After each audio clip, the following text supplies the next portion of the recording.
आज पुण्यश्लोक अहिल्यादेवी होळकर यांची 299वी जयंती सर्वत्र उत्साहात साजरी करण्यात आली।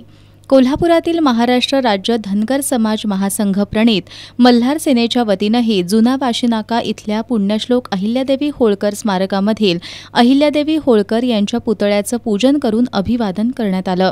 जिल्हाधिकारी अमोल येडगे यांच्यासह मान्यवरांनी अहिल्यादेवी होळकर यांच्या पुतळ्याला पुष्पहार अर्पण करून अभिवादन केलं।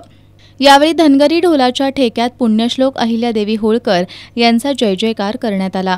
यावेळी समाज कल्याण अधिकारी उमेश घुले, मल्हार सेनेचे सरसेनापती बबनराव रानगे, बाबूराव बोडके, गोकुळदूत संघाचे चेअरमन अरुण डोंगळे, माजी उपमहापौर सुलोचना नाईकवडे, शिवराज नाईकवडे, गोकुळदूत संघाचे संचालक बयाजी शेळके, शशिकांत पाटील चुएकर, माजी स्थायी समिती सभापती शारंगधर देशमुख, किरण पाटील, माजी नगरसेवक मोहनराव सालपे, अखिल भारतीय मराठा महासंघाचे राष्ट्रीय उपाध्यक्ष वसंतराव मुळीक, कोल्हापूर महापालिकेचे अतिरिक्त आयुक्त राहुल रोकडे, राहुल माने, दगडू भास्कर यांच्यासह नागरिक मोठ्या संख्येनं उपस्थित होते।